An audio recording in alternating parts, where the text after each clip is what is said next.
Chapter 3. I was hungry and high as I neared Edison Court. The Skagit floodplain out by Edison was a flat open area without many trees. Typical for this part of the state. It felt exposed. The bright spot in the clouds where the sun was hiding told me that I had a couple more hours of daylight ahead of me. A leather-clad man on a motorcycle had pulled out ahead of me as I approached. One of the bikers that had Mac's people so nervous, I supposed. The Harley he rode was functional, if not pretty. Too much matte black, not enough chrome. The pipes had been cut short to make as much noise as possible, serving no purpose that I could see other than to announce to strangers what an asshole the rider was. I kept driving past the entrance to the trailer park as the biker pulled out so that he wouldn't see me pulling in. I drove behind him for a short time and got a good look at the patch on his black leather jacket before he opened the throttle and pulled away and out of view. Los Perdidos, the top rocker proclaimed in yellow and the deep yellow-gray that human eyes would probably see as red, above a picture of a smiling skull with a shushing skeletal finger placed vertically against its bony mouth. Los Perdidos? The lost ones? The lost boys? I reached through the warm fog of my medicated brain for the translation.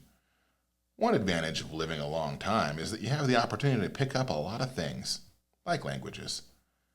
In my time, I've learned about a half-dozen languages. I only speak them incomprehensibly, but I can usually understand a fair bit more than people expect. I pulled off at the next country road and circled back around to the trailer park from the other direction once the rider was long gone. Edison Court was the kind of place that trailer trash ended up after the unemployment benefits ran out, and where junkies moved once they were tired of even pretending to want to get clean. I fit right in. Paint peeled from 2 rows of rusted metal boxes that sat on cluttered little muddy lots where tufts of untrimmed grass stuck defiantly out of the slush. A twisted metal swing set stood between 2 of the homes.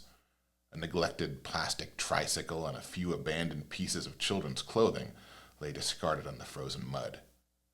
It made me angry to think of children being raised in that place. But angry was the last thing that I needed to be if I was going to keep this thing from turning bloody. I killed the ignition on the Blazer and scratched Blue behind her ear. She raised her head for a moment to see where we were and quickly reached the conclusion that there was nothing much to look at. She licked my fingers twice, curled back up on the passenger seat beside me, and half closed her eyes. Now what? I didn't have an address, a picture, or even a cent. Just a name to go with a yellow trailer. But there were 3 goddamn yellow trailers.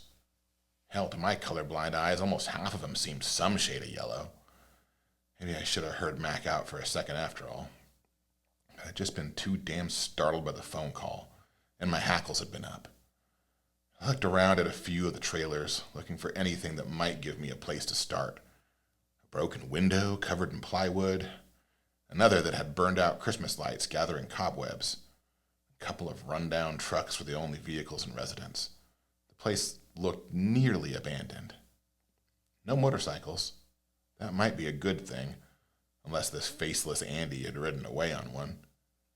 Any kids were still at school, and any resident with an unlikely job was away at it now. It was a good time of day for this sort of thing. Less chance of complications. A figure caught my attention out of the corner of my eye. Looking more closely, I saw that the lone pedestrian was another ghost.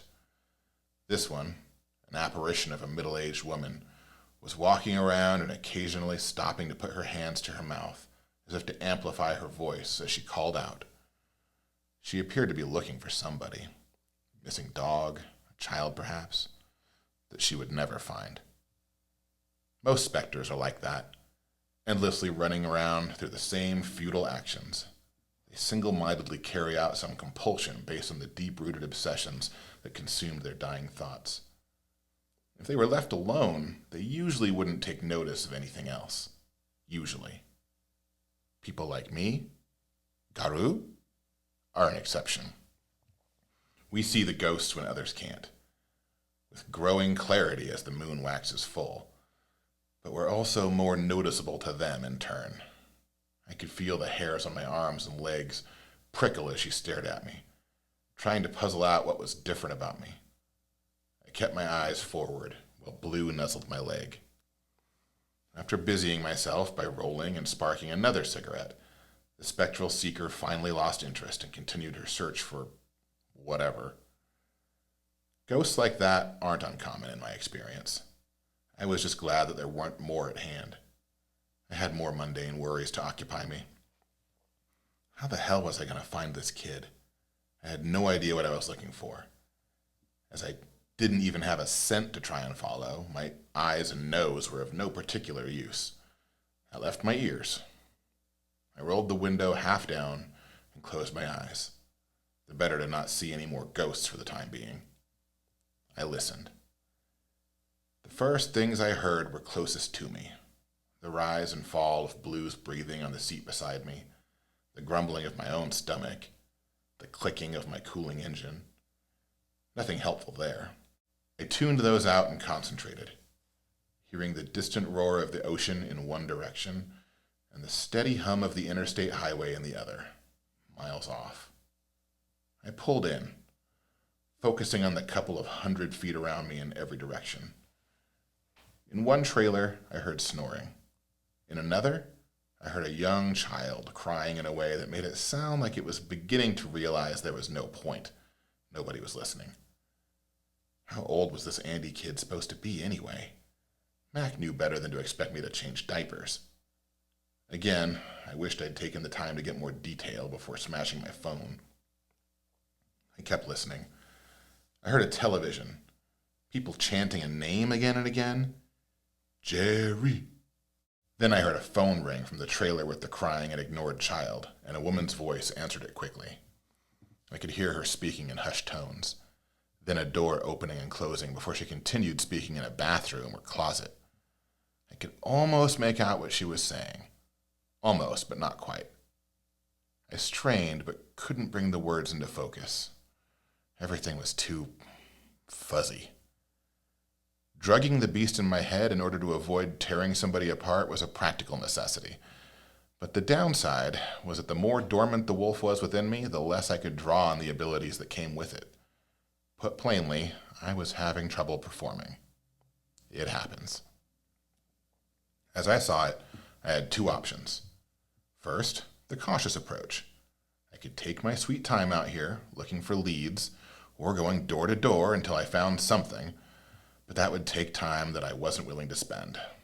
Or second, the expedient choice. I could rattle the cage a little bit and see if I could wake up the wolf just enough to let me get this done, and trust that I could keep the lid on things once I had his attention.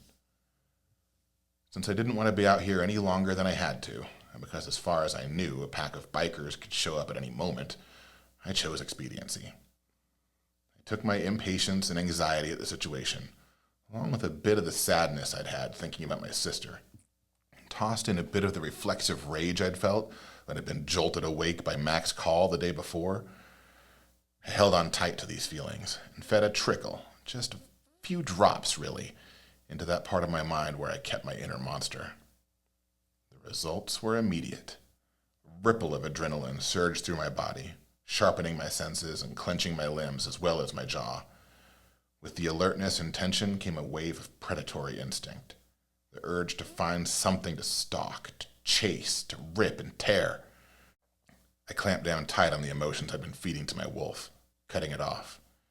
Too much of that, and the thing I kept locked down could burst out of the chains and bars that I imagined held it in place. It would take the driver's seat entirely. I'd be the one locked in the back of my mind, barely aware of what I was doing as the wolf ran wild. I'd be stuck there, a prisoner in my own body, until the wolf spirit that shared it had either exhausted itself or I managed to wrest control. Considering how close I was to the full moon, it could well be a day or two until I managed to regain full dominance. If I hadn't been drugged to the gills, I wouldn't have tried drawing on the wolf. But then, I wouldn't have had such a hard time focusing in the first place. As it was, I nearly lost control. But the warm opium days that the pills had brought with them helped me lull the beast back to a rest once I had what I needed. Get that bitch out of my house, now, hissed a woman's voice. I could almost make out the reply by the male voice on the other end of the phone, but not quite. I could draw on the wolf again, but after how precarious my control had been the first time, there was no way. No, Rudy, not today, she said. Now! I'm kicking her ass out. I don't give a damn what Lodi says.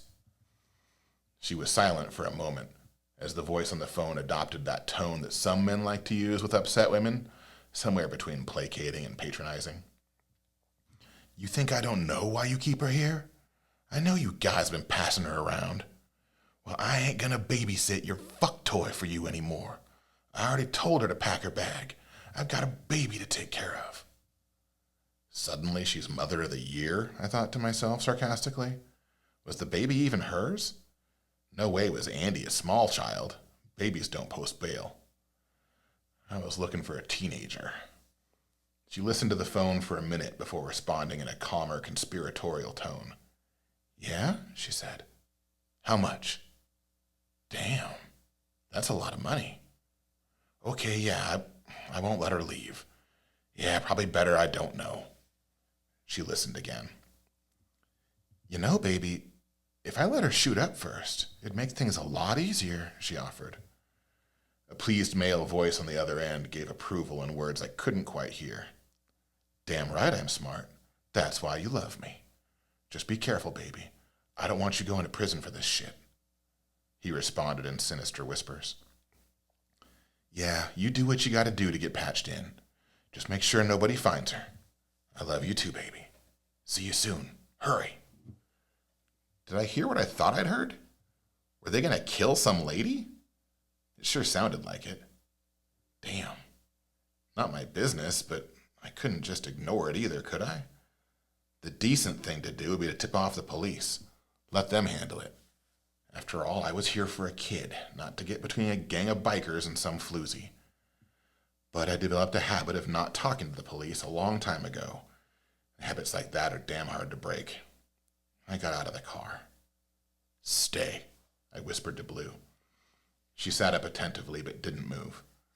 I continued to listen closely as I made my way to the yellowish trailer with the neglected baby and jealous woman. Who else was in there? I'm sorry, Rita. I'm ready to go. Can I just use the phone? I'll get a ride, a new voice said. Rita? Wasn't that the name of Max Snitch? I suppose this might be my business after all. No, there's been a change of plan, Rita said. You can stay. Rudy will be back to pick you up in a little while. Pick me up? Where am I going? Hey, I'm going to cook up some of that good shit the guys left. You want some? Rita asked. There was a pause before the other voice responded skeptically. Why are you being so nice to me? Clever girl, I thought, as I stalked up the stairs of the trailer's flimsy front porch. I feel bad for before, Rita said. I know how it is with these guys sometimes. What happened isn't your fault. I want to make up for what a bitch I was to you before. I flicked the butt of my cigarette into the nearby bushes and knocked on the door, quick and hard. The sudden noise startled the two inside, judging by their quick intakes of breath. That was quick, Rita said, confused. I didn't hear a bike. Smarter than Rita. Who's there? Rita called through the door. Mac sent me, I said. What the hell? I may as well try honesty. She was supposed to be working with Mac after all. Shit! I heard Rita hiss under her breath, no doubt thinking nobody could hear her. I don't know what you're talking about. Fuck off! So much for the best policy. Just open the door, I said, massaging the growing ache from my temple with my left hand. Please, I added as an afterthought. No point in being rude. Andy, get the fuck to the bedroom and hide in the closet, Rita hissed in a voice she mistakenly assumed I wouldn't be able to hear through the door. I heard distant footsteps obey her. Andy. Well, shit, what's in a name? It didn't occur to me that Andy could be a girl. Kids these days. Hold on, Rita yelled theatrically. Jesus! Rita was tall for a woman. She cracked the door and exposed an angular face with shadowy brown Latin eyes and excessively painted full lips. Her dark hair had honey-colored streaks and was still settling around her shoulders. I guessed that she'd just let her hair down moments before answering the door, in preparation to use her most familiar weapon, her looks, against the stranger who'd come knocking. A quick, involuntary glance at her impressively exposed bosom and uncomfortably tight jeans left little to my imagination and seemed to support that guess. Rita did a passably fair job of pretending to be confused by my arrival, looking lost in the woods. She even went so far as to quickly look me up and down and give a coy, flirtatious smile, implying that she liked what she saw. I looked like shit, and she was full of it. "What do you want?" she asked. "Max sent me," I repeated. "Who?" she said. I rubbed my temple again and grimaced. Why did people have to make things harder than they had to be? "Listen, Rita," I said. Her brows lifted when I said her name. "Cut the crap. I'm taking Andy." "She's not here," Rita lied. "Right," I said. "That's somebody else hiding in your bedroom closet." I don't know what you're talking about," she stammered. "Have it your way," I said, and shouldered my way through the door. "Hey!" I ignored her protest and walked toward the only door in the back of the small trailer. The place smelled like sour garbage, wet diapers, old beer, full ashtrays, and sex. Underneath it all was the faintly sweet vinegar smell of heroin. I sniffed. Rita hadn't been lying about one thing. It was the good stuff. Suddenly she was on my back, screaming and spitting as she hit my head again and again with her small fist. The pain and surprise shot down my spine, and I had to fight to keep the anger from spilling into my wolf. I don't hurt women, as a rule, but the wolf and I differ on these things. I'd promised myself long ago that I'd let myself die before killing another woman. That didn't mean that the urge wasn't strong. I reached behind me and caught her arm, pulling her off and in front of me as she kicked and cursed me. I held her against the flimsy wall by her upper arm, trying not to bruise her. She continued to strike at me with her other arm, and she scratched at my face a couple of times and even knocked loose my sunglasses before I caught her other arm in mine and pinned her against the wall. "Stop!" I snarled as I locked eyes with her. That was all it took. Having drawn on my wolf recently, I didn't doubt that my eyes had begun to change. They're the first things that do. She saw it, the wolf in my eyes, and she reacted instantly to the dominant predator in front of her. She submitted completely, instantly. Agaru's eyes can have a powerful and immediate effect on some people. Fear and panic are most common, but there were other reactions. Rita was one of those unfortunate women who have learned through painful experience to associate fear and submission with intimacy. Her skin flushed, and her scent changed from anger to a disgusting combination of fear and arousal. It may have been a disgusting combination to the man that I struggled to be, but it was utterly intoxicating to the beast that I wanted to deny. I felt him, my wolf self, pressing against the bars of his cage, salivating, hungry. Yes, the thought bubbled to the forefront of my foggy mind. Take the bitch. We are dominant. It's right. She knows. I found myself staring at her, feeling the urge to pounce on her trembling body and satisfy urges I'd been denying for years. I'll admit that I was tempted. I was no monk. It wouldn't be that bad, would it? She wanted it. Kinda. I could taste it on the stale air. She was taking short, shallow breaths, her large nipples drawn to sharp points beneath her tight shirt. My hand clenched that shirt. Yes! Rip! Take! From some deeply Freudian corner of my psyche came the thought of my mother, of the woman she had been, and the things she'd endured. I thought then of my father, of the man he had shown me I could have become, but never wanted to. An ancient childhood full of religious, sexual repression, and Catholic guilt rose to the fore. I looked down at Rita. vulnerable and willing, completely at my mercy. But I saw my wife. I saw Evelyn. A flood of shame came rushing with the thought of my wife's face. I took that shame, that guilt, and poured it into the wolf. Disgust, shock, confusion. There are feelings that feed the wolf. Hunger, lust, pain, fear, anger. Most of all, anger. These are fuel for a Garou.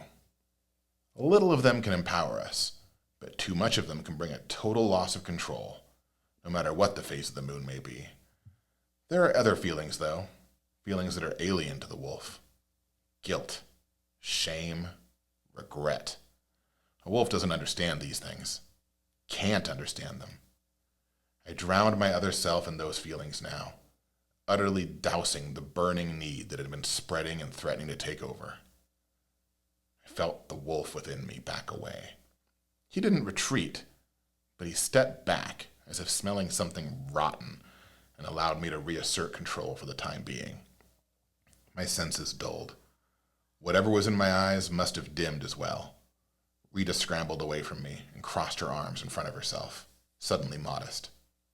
Deciding that it'd be best to be done here as soon as possible, I recovered my sunglasses and turned to push open the bedroom door. It was locked, but the wall was flimsy and split when I applied a little force.